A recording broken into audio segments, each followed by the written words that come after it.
Welcome to Process to Profitability, a podcast all about the tools and strategies you need to serve your clients and grow your small business, hosted by me, Samantha Mabe of Lemon and the Sea. Join me as I chat with creative entrepreneurs and small business owners about how they built and grew their businesses and how you can do the same in a way that fits you. Let's get started.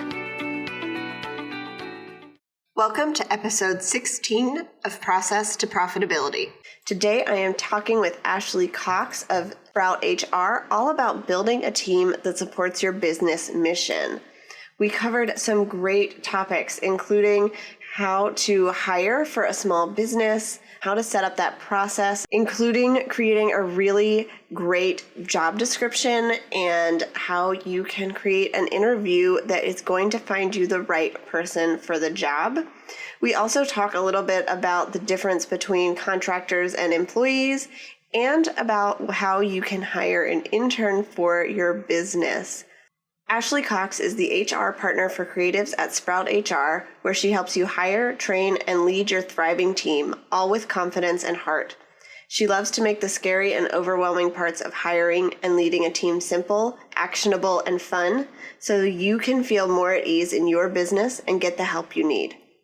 I hope you enjoy this episode and learn a lot as you are considering growing your team for your business. Hi, Ashley. Thanks for joining me. Hi, Samantha. Thanks so much for having me. I read your professional bio at the beginning of the show, but why don't you tell us a little bit about who you are, where you're from, and what you do? Absolutely. I am so excited to be here today and chatting with you about a little bit of all the HR business things. So my background is I spent about 10 years in corporate. I spent a couple of years in leadership and most of my time in human resources. And so I come from the corporate world to the creative world because I actually went into the creative world in photography. And that's when I learned about all of these online businesses. And once I got into the business, I really started to see an opportunity to serve creative businesses with human resources. And that there really wasn't a whole lot of people doing that particular type of work. And it was kind of a perfect merriment because I've always been a really creative person and I never really fit into that traditional corporate HR type of position as far as, being super buttoned up and uber professional. And I just wanted to have fun and I wanted things to be enjoyable. And I feel like HR can be fun for your business. So I'm really excited to be serving in this space because it connects me to people that I really connect with naturally and gives me the opportunity to help them with things that they don't really have access to and they don't,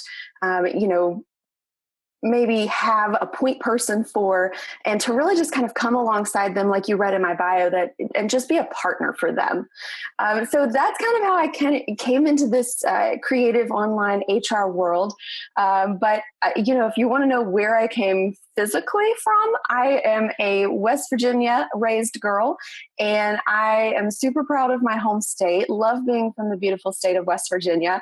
I'm currently living in Northeast Tennessee, though. My husband and our dog Mila and I have all traveled around to about 4 or 5 different states in the last handful of years, and we really love Northeast Tennessee. But I love working with clients from all over the U.S. and just getting to network and be in this online space and meeting people all over the world, people in Australia and the Netherlands. And, my business bestie lives in Texas. And so this is just such a wonderful space to be in.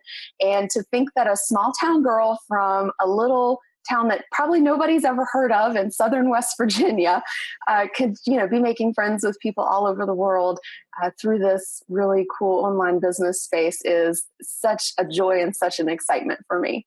Yeah, the online business space has really opened up a lot of connections, and I feel like I always meet people from different parts of the world, and yet we have such similar pieces to our story, or we've, our lives have overlapped somehow, and I think that's such a cool part of all of this. Absolutely. I agree. I think that people try to think that they're so different from each other, and really we're all just doing the same thing. We're trying to pursue those dreams and live the lives we really want to live and be good people.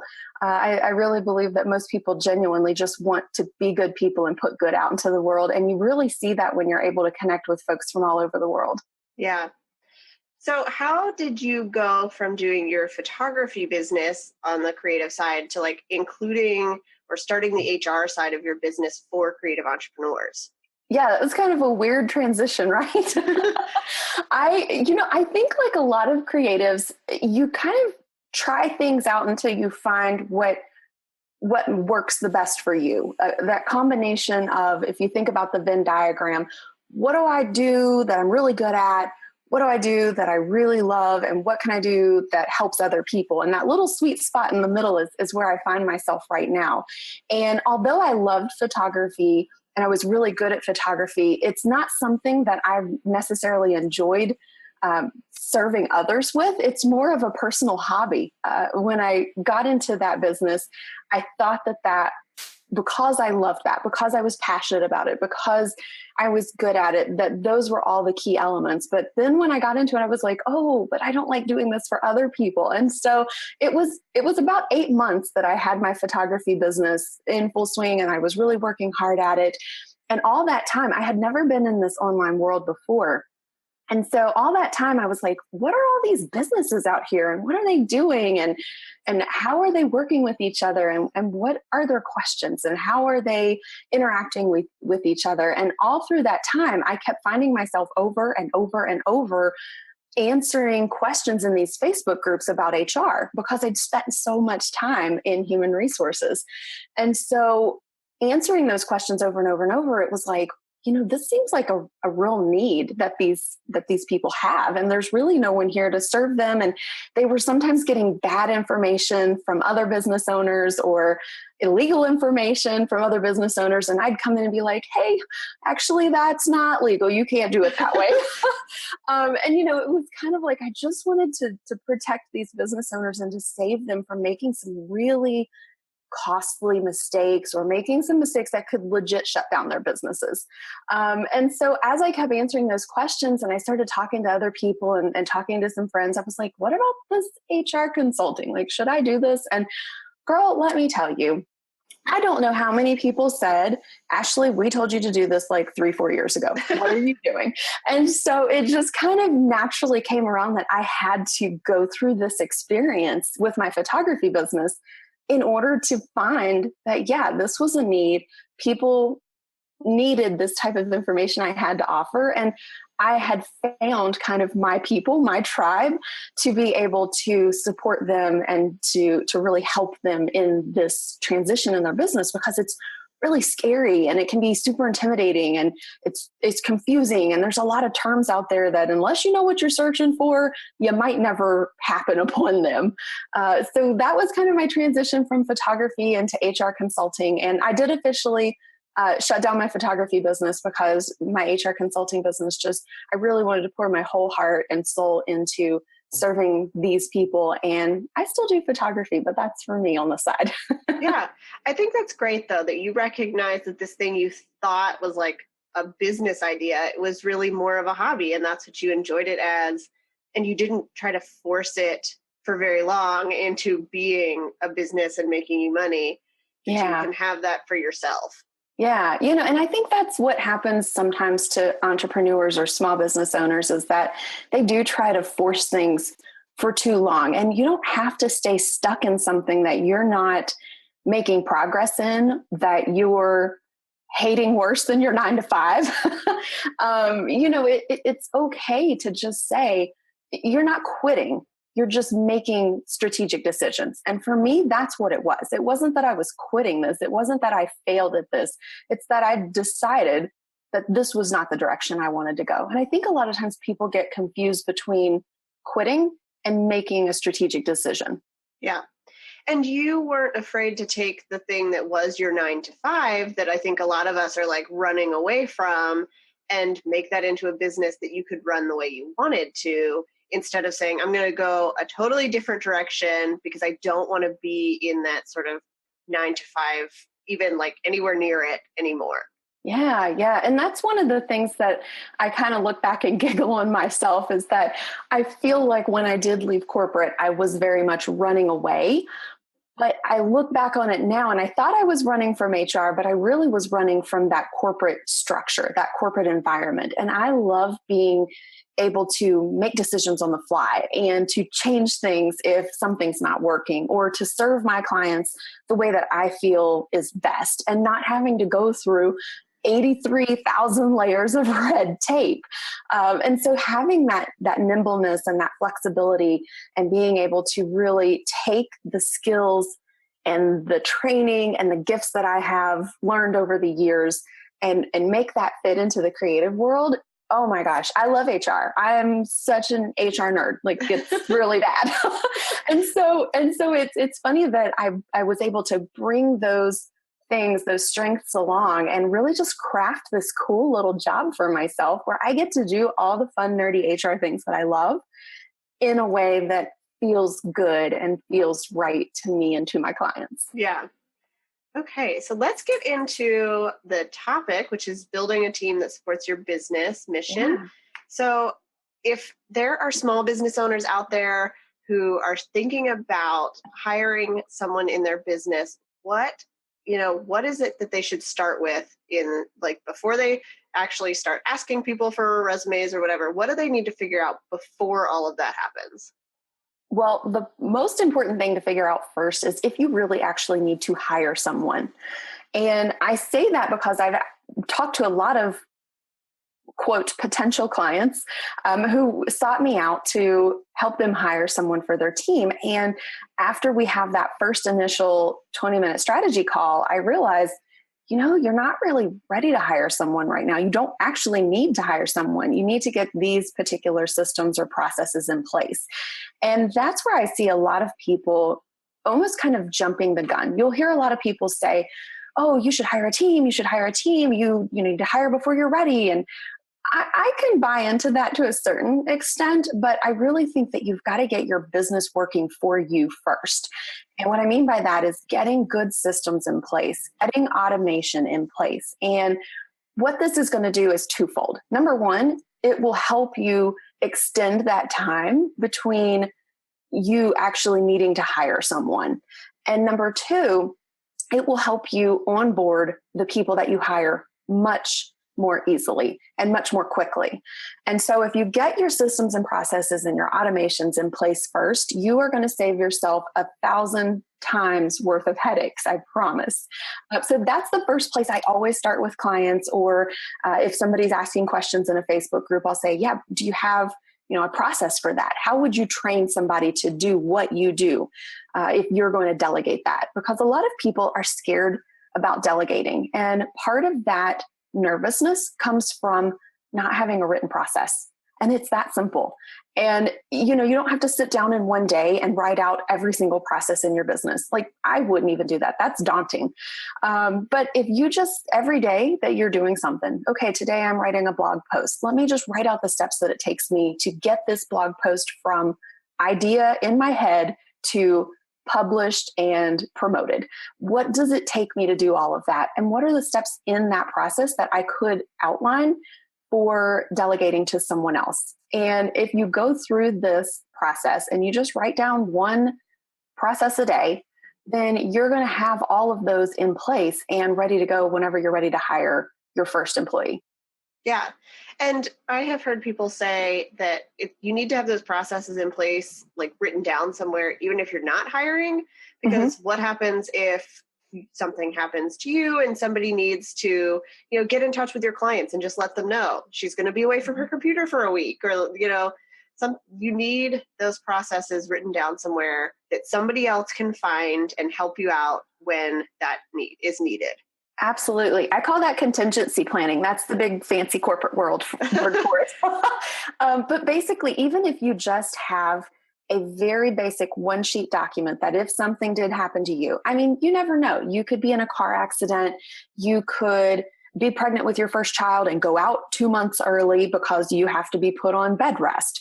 You could end up falling ill and being in the hospital unconscious. And so if you have that one-page document and you share it with a biz bestie or a parent or a friend, somebody that can be, reliable and trustworthy, you need to have those important things on there, like what bills are coming up and how do we pay for those? Who do I need to reach out to? Who's my current roster of clients? And you can easily update that weekly or monthly. It doesn't have to be every single process in your business, but maybe they can throw up a post that says, hey, we're really sorry. Samantha's going to be out of commission for the next 2 weeks. We appreciate you hanging around with us, but that's why we're going to be silent for a couple of weeks. Just make a really super simple one-page document process that you can hand off. And it might be easier to give it to a biz bestie because we all know these tools that we use. And yeah. I can't imagine my mom trying to go in and update my Trello board or something like that. But make sure that you get with that person and they understand what tools they're using, who they need to contact, and how to handle something if you're out of office. Yeah, that's a good idea. So if you have created your processes and you've actually decided that you need to hire somebody, what is the rest of that hiring process, like an outline of how that works?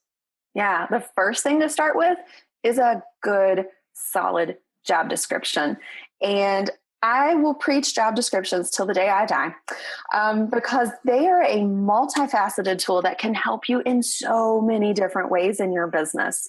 I actually just wrote a blog post all about, the 5 important benefits of how a quality job description can help you in your small business, and that it's not just a big corporate type of document. So starting off with your quality job description is absolutely where I would recommend you begin, because what this does is it helps you outline exactly who it is that you're looking for. And it keeps you focused when you're interviewing for that position. It helps you develop those questions so that you can hire the right person and not just the person that you get along with best in the interview process.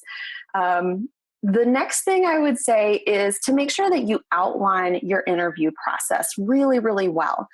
A lot of times where I see folks get stuck is that they didn't realize how complex the interview process was going to be if you're interviewing multiple candidates. And things can fall through the cracks pretty quickly. And then you've got, candidates calling you and emailing you and asking you all these questions. And you're like, I don't know. So really sitting down and taking some time to be thoughtful about the process. Am I going to do a phone screen? Am I going to do an in-person interview? Am I going to do a Skype interview if I'm, hiring someone remotely? How am I going to determine whether somebody was a good candidate or not? So having some sort of set interview questions and rating scale will really help you be successful in that area. And then how am I going to follow up with these people? Am I sending, decline letters? Am I calling them and saying, hey, thanks for interviewing with me? Unfortunately, we've decided to go in a different direction at this time. So what are some of those things that you need to be thinking about ahead of time? And then making sure that you have a plan to onboard this person once you have completed the interview process and selected someone. And so those are kind of the most key, elements of bringing on your first team member. And that can go for an independent contractor or that can go for an employee. Things are going to be a little bit more complex with hiring an employee. But you can have a very similar process and just have a plan, because you know what they say, if you fail to plan, you plan to fail. And I promise you the process is going to be a lot harder on you if you don't have at least a skeleton plan put together. Yeah. So you mentioned having a job description. So what should we include in that? I know that when I, was hired for my first job, I was a lifeguard. It was basically guard the pool and clean and collect money. So yeah. Are we just listing tasks? Are we listing, personality traits that we think we need? How does that work? That's such a great question, Samantha, and one I get all the time. There are several components to a really thorough quality job description. But the things you absolutely need to include are the essential functions. Now, when I say essential functions, these are the things that you absolutely must do in order to be successful in this role. It doesn't mean that it's all inclusive. Please, please, please do not write a 4-page job description outlining every single detail. And on Tuesday, you're going to drive down to the post office. And once you get to the post office, you're going to unlock the box. Like, no, just don't. That gets a little overwhelming for you and for your potential candidates. And you don't want to overwhelm them right out of the gate because they're going to be like, yeah, no, I'm not working for this crazy person. But you want to outline things that happen daily, weekly, monthly, quarterly. If you're hiring for someone to come onto your team in your position, Samantha, maybe you have a junior designer that you're hiring to come in and work with you in your business. Things like, responding to client inquiries within 24 to 48 hours would be an appropriate thing to put on a job description. Reviewing client proposals and drafts. Maybe they're responsible for posting to social media and, tracking those metrics for you each week. Those are all essential tasks and important tasks to put on your job description.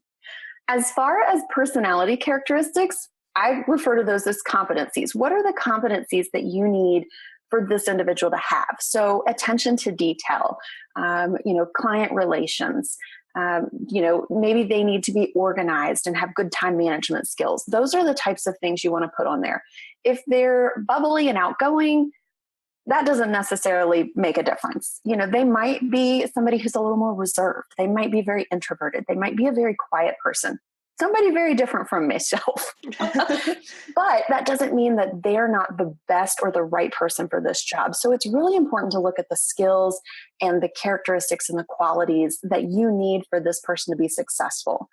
You might be someone who is very detailed and very organized and you've got a great plan in place, but you might need to hire somebody else who can bring that creativity to your team, or that can bring, an outgoing type of personality who can go to networking events, or who can engage with people in Facebook groups on behalf of your business, or, somebody who has a very different skill set than you as far as characteristics. And so that's where you can use those competencies.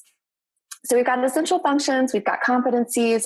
You definitely want to make sure, are there any requirements that you need for this person to have coming into the job, education or experience-wise? Samantha, you would not want to hire me as a designer. Even though you like me, even though we're friends, you're like, Ashley's a great person. She's so fun and bubbly and outgoing and blah, blah, blah, blah, blah. Great. Well, I don't know a lick about design. Okay. So we can't just let everything be based off of personality and how much we like or we engage or interact with people. We have to have some things there of substance. And so you might say, you know what, I'm okay hiring a college, student who worked part-time for me, who's learning these skills, but they've got to have already been through their first 2 years, because that's where those basic fundamentals are learned, design 101 and art 101 and all of these basic types of foundational pieces that are going to help you then bring them into the fold, and they're already going to understand design techniques and design terminology and things like that. So what education is required, what experience is required. And if you just tackle those, few key points there, you are going to have so much better success finding the right person the first time, instead of putting out a job description that says, must love pink cupcakes and puppy snuggles. I mean, don't we all? So in that case, like if I were looking for a junior designer, or if a copywriter is looking to bring on someone to do that sort of thing, can we ask for a portfolio or work samples? Absolutely. And you should be. And can you ask people to sort of do a project that you assign to them, like a brief, something to sort of see if they're going to be able to work with your type of clients if their portfolio doesn't fit that necessarily? Yeah, absolutely. And that's such a great point, especially in the creative world that we're in, is because you may not have something in your portfolio that demonstrates your ability to do X that this person is hiring for.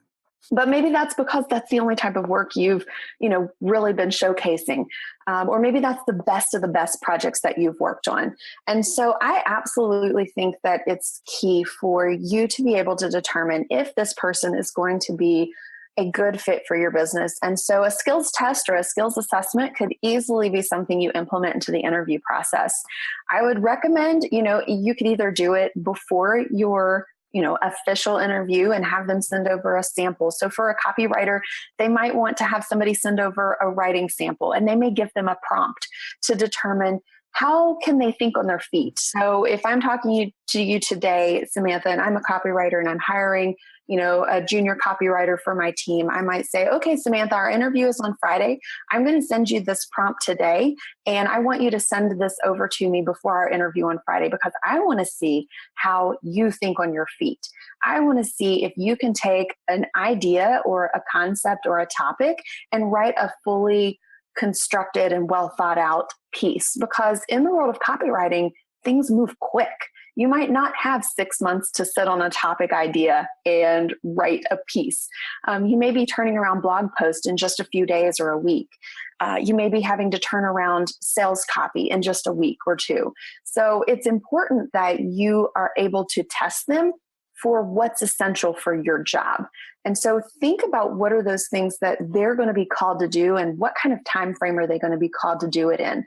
And you may not have them write a full-fledged blog post in a day, but you might have them write, a series of 5 or 6 Facebook posts off of this topic. What do they come up with? What do they write? How do they connect that topic? And you can also see, did they even research the company that you asked them to write this for? So you may even get specific and say, hey, I want you to write these 5 blog posts about this client that I've been working with that has a business where they make toddler t-shirts, and they've got to come up with a whole series of Facebook posts for this toddler t-shirt company in one day. So it's a really cool way to be able to just test whether they have the skills and they can follow through on the time frame that you're requesting of them as well. Yeah. And it sounds like your interview process, we shouldn't be afraid to have sort of an extensive interview process.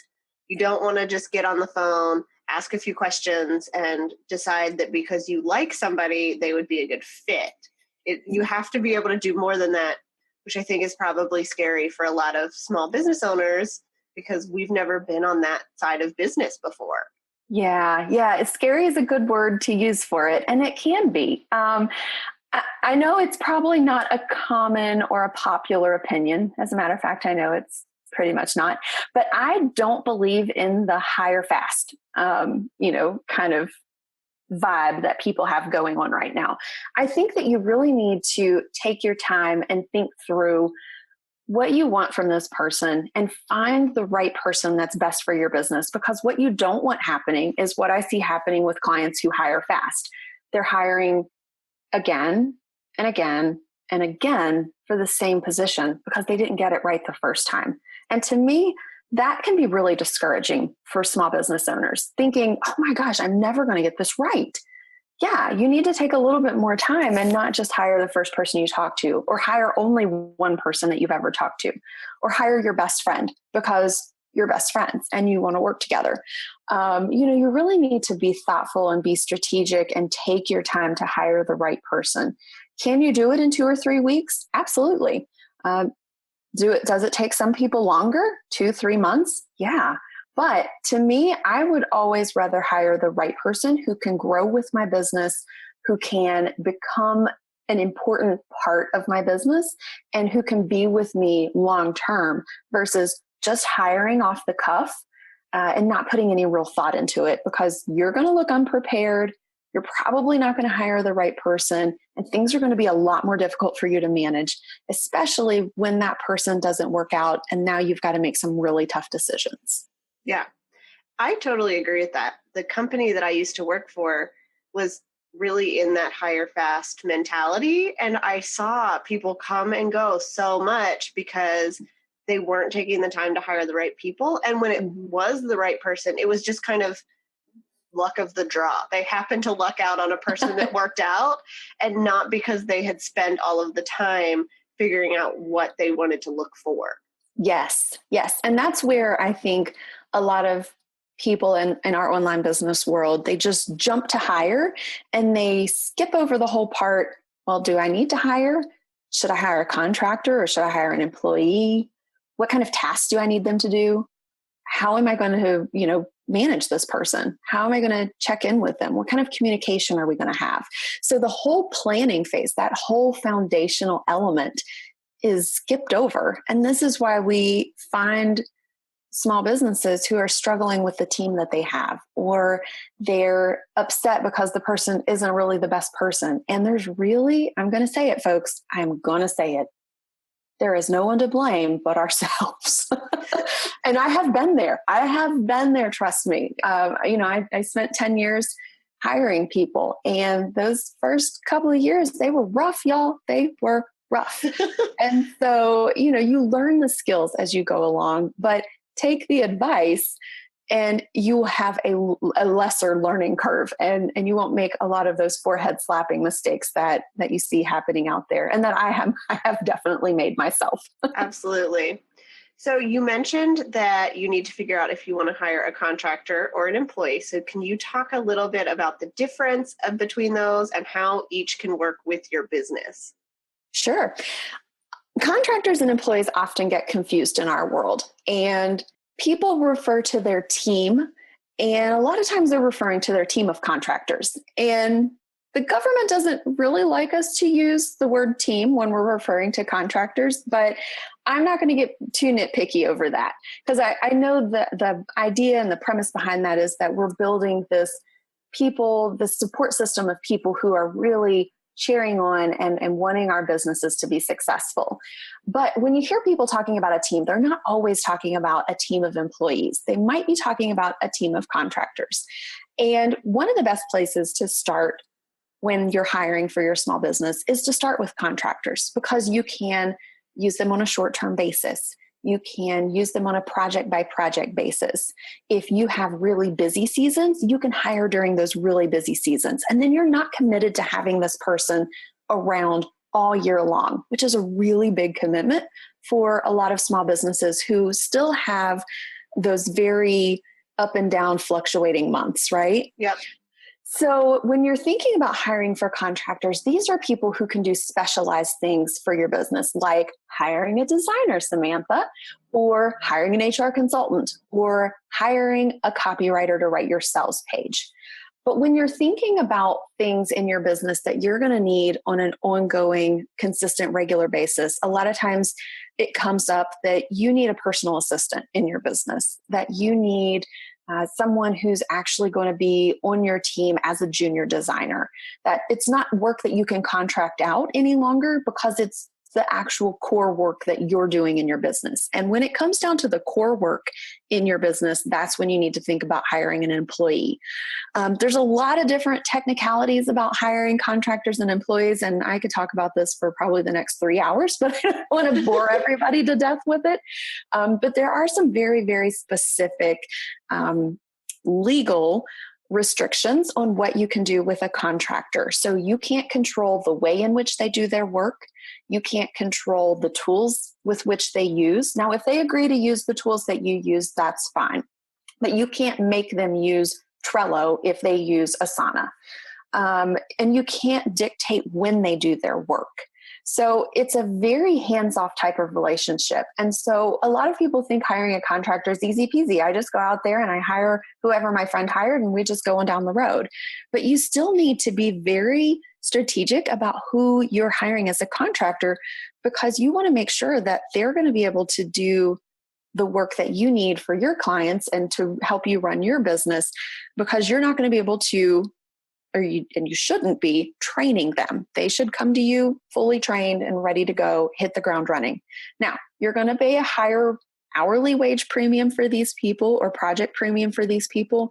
But the good thing is they'll be able to come into your business and help you, and you're going to be up and running much faster than if you hired someone off the street who doesn't have a lot of experience or expertise for a lower wage rate. Do you have any specific questions? Because I know we can go about 1,000 different directions with this. I don't have anything specific. I know there's like tons of different sort of guidelines to follow. So I feel like that's a totally different topic.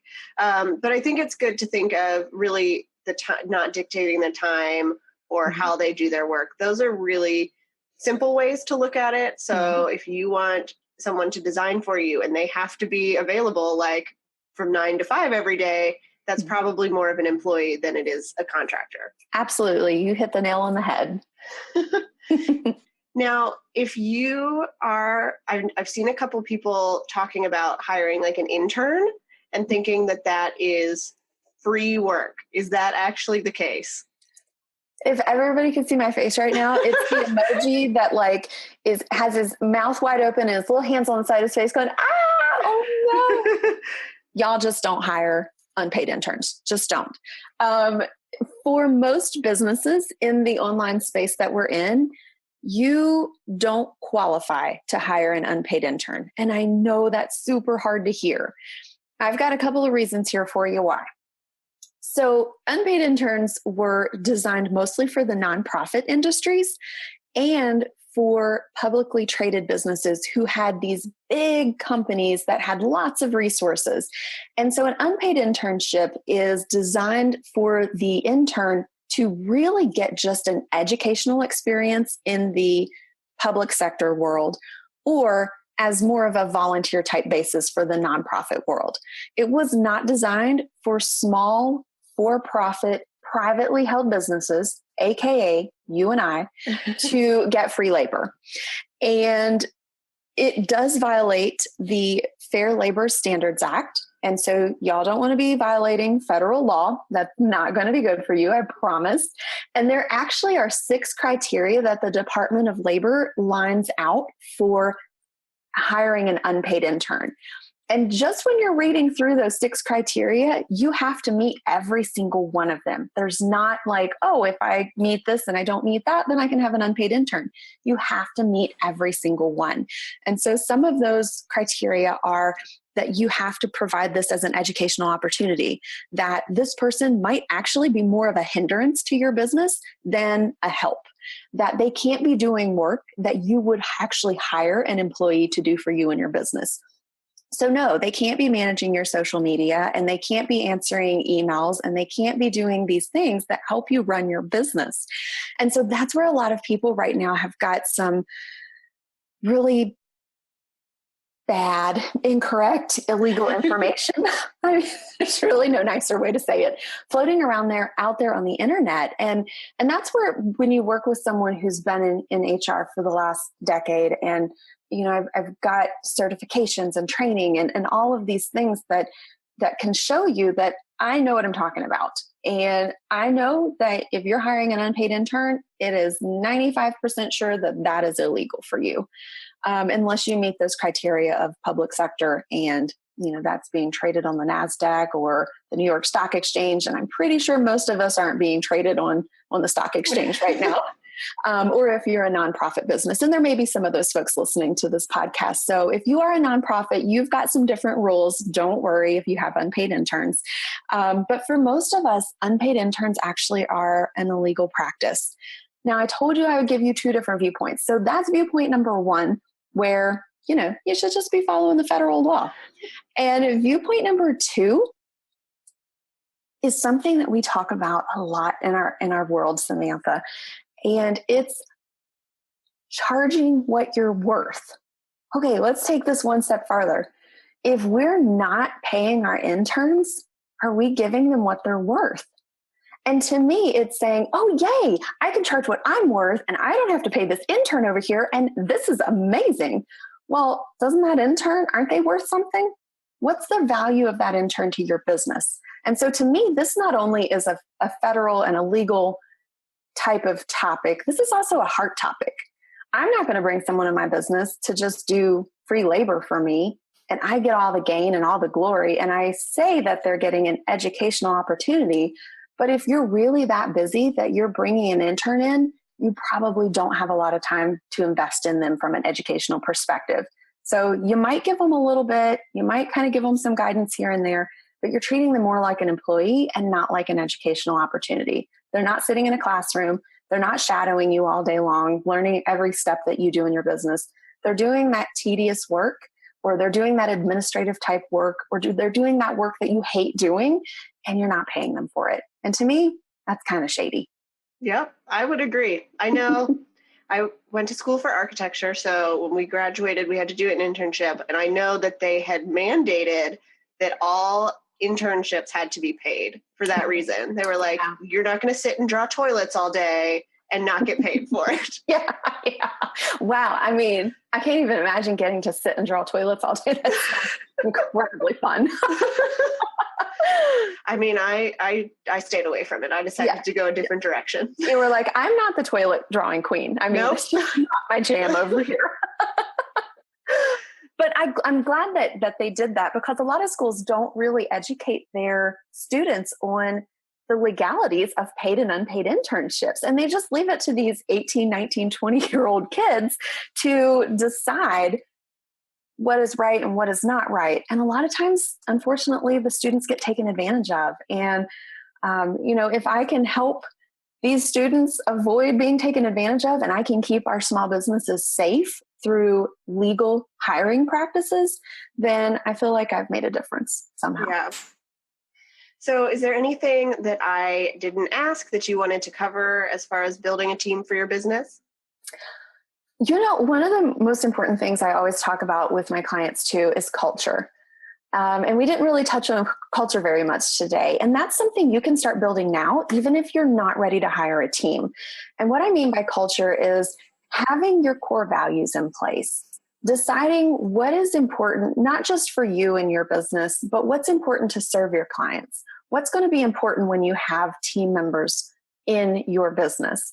And how do you all work together? How do you serve your client? How do you navigate the complexities that come with being a small business? And having that cultural foundation and being able to say, this was something we did in a past job that I really loved. I felt engaged. I felt that I was important. I felt like my voice was heard. This is what I'm going to do when I have my own team. Start writing those things down, because when you start having your own team, it's really easy for the train to just fall off the tracks. It really is. When you don't have a plan, when you're not being very thoughtful or very strategic about your culture. Culture doesn't just happen. Like the Google culture didn't just happen overnight. It was very strategic. It was very thought out. It was a lot of conversations, and they got a lot of feedback from their team members as they grew from this small, tiny little startup company into this big conglomeration. And that culture wasn't an accident. That was a very intentional culture. And so what do you want your culture for your business to look like? Do you want it to be very flexible and people can work whatever hours they want as long as they're getting the work done? Or do you need to have it a little more buttoned down because maybe you're an event planner and people have to be at the events? It's not kind of like they can just come in and work whenever they want, because events are happening and your staff needs to be there, the servers and the line cooks and the, whatever other people you might have working that day, the event coordinator. So think about that, and think about things like, how can I reward my team without always just throwing money at them? There's a lot of different ways that you can build culture and respect and, a team environment by rewarding your people through public praise, or, having an employee of the month, or you're having, some sort of contest where your employees can get involved in something that's maybe not quite as business related. Or if it is business related, maybe it's, hey, if we reach this goal, we'll have a pizza party, or everybody will get an extra day off this week, or whatever it is. But think about that culture and think about those types of words like fun or flexible or professional, or what does that culture look like? And start building that now, because you're going to attract the people to your company by the culture that you demonstrate. Yeah, they're going to want the pay. Yeah, they're going to want whatever other benefits you might offer, but they really are going to connect with the heart and the values and the mission behind your business. And those are the people that you want on your team. Yeah. And that connects back to your clients too, is if they can see that your whole business is acting out of this culture, they're going to know whether or not they want to be a part of that. Absolutely. And I'm sure it makes hiring easier if you're like, okay, I want this really fun environment. And some of the people just don't seem like that's the way that they would work best. It's not that they are not going to do a good job. They just need to be able to thrive in the culture that you're creating.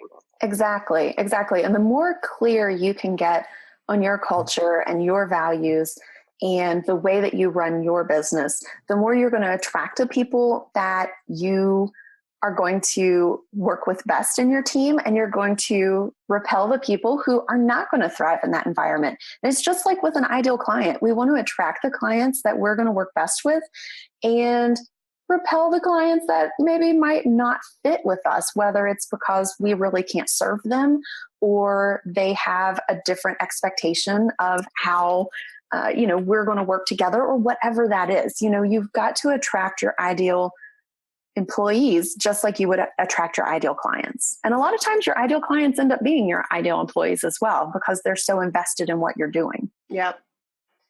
Okay. So how has serving your clients well in your business, how's that been important, and how have you seen that come back for you?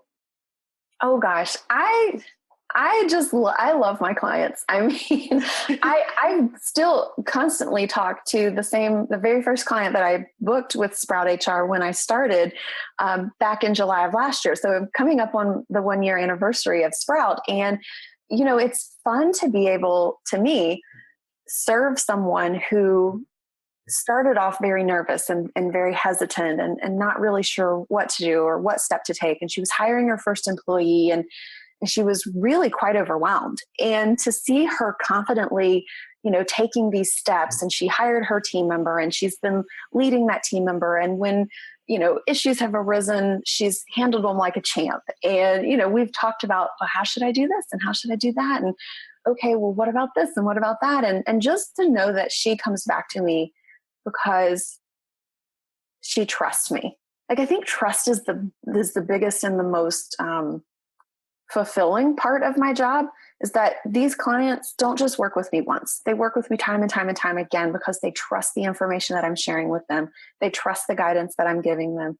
They trust that I'm going to be there as a partner, and I'm not going to nickel and dime them to death. If they're sending me a question I can answer in a couple of minutes, I'm not going to charge them for that. To me, that is serving my client well. It's being that true partner for them, and they can feel like they have an HR department without having, this big corporate structure. They've got the support. They've got the encouragement. I love cheering my clients on. That's one of my favorite things to do. And just helping them feel confident that they're taking these big, scary steps the right way, and that it's full of heart, and that they're having fun doing it. Because gosh, I mean, if you're not having fun, you're doing it wrong. Yeah. And it's so fun to see clients really take what you've worked together on and just sort of launch from there and see them grow and where everything goes. Yeah, absolutely. That's the coolest.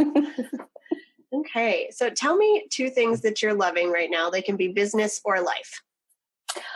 Oh, what am I loving? Gosh, I love lots of things, Samantha. Okay, I'll tell you this business one that I'm loving. So I was on Insta Stories the other day, and my girlfriend, Jenny Kraus, some of you might know her. She lives in Germany. We've been best friends since we were 12 years old, growing up in Southern West Virginia. But Jenny was on Insta Stories, and she was sharing her client calendar, which was really, really cool. And what she was doing was she set up a whole separate Google Calendar where she had the client time frame kind of outlined. And so she could see in the glance of this one calendar where each of her clients were, and how many clients she currently had in process, and when their projects were ending. And I was so inspired by that. I had to set up my very own. And it's so much easier to just glance at that calendar and say, hey, I've got 2 projects ending next week. I've got another project ending the following week. And here's when I can take on another new client. And so I think anything that we can do in our business to simplify things and to make it easier for us to navigate this crazy hectic, we're a one-woman show most of the time, then that's definitely an important tool to be able to do. And the second thing that I'm loving right now,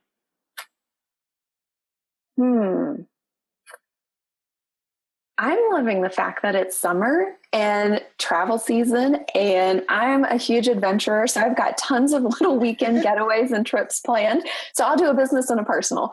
So I'm really looking forward to some like day trips and weekend trips and just getting out and enjoying this beautiful weather that we're having. And I'm I love being outdoors, and I love having that camera out and shooting landscape photos and architecture photos, and just really enjoying life and making sure that I'm taking time to enjoy the things that I love doing and not just be 100% business 100% of the time, because you've got to have a good balance between business and pleasure.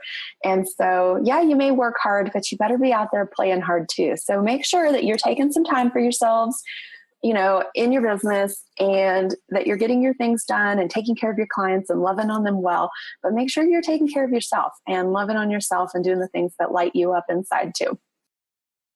Okay, so what are you excited for that's coming up in the future, and where can people find you online? I am so excited to be working on my first course, and it is going to be all about getting started with hiring. It is going to walk you through the steps that you need to take in order to create that, initial plan, to write that quality job description, to get those interview questions put together, to create an interview process, to how are you going to choose the person, and how are you going to follow up with them, and how are you going to get them onboarded. And I'm super, super excited to be working on the beta plan right now for this hiring course. And I cannot wait to share it with everyone when it is ready to go. You can find me online at sprouthr.co. You can find me on Facebook at sproutHR, and you can find me on Instagram, where I love hanging out and sharing behind the scenes in my Insta stories at sprout_HR. I almost messed up there. At sprout_HR. Just keeping it real over here, y'all. That's what we do. That is what we do. So you can find me in all those places online, and I love just kind of sharing tips and information, and I love answering questions. So if you guys have questions, drop them in a comment of any old post, and I would love to help you out. All right. Sounds good. Thank you so much. Absolutely. Thank you so much again, Samantha, for having me on. This has been so much fun. Yeah. Thanks for listening to Process to Profitability. Please take a minute to leave an honest review in iTunes so that I can help more small business owners and creative entrepreneurs find the show.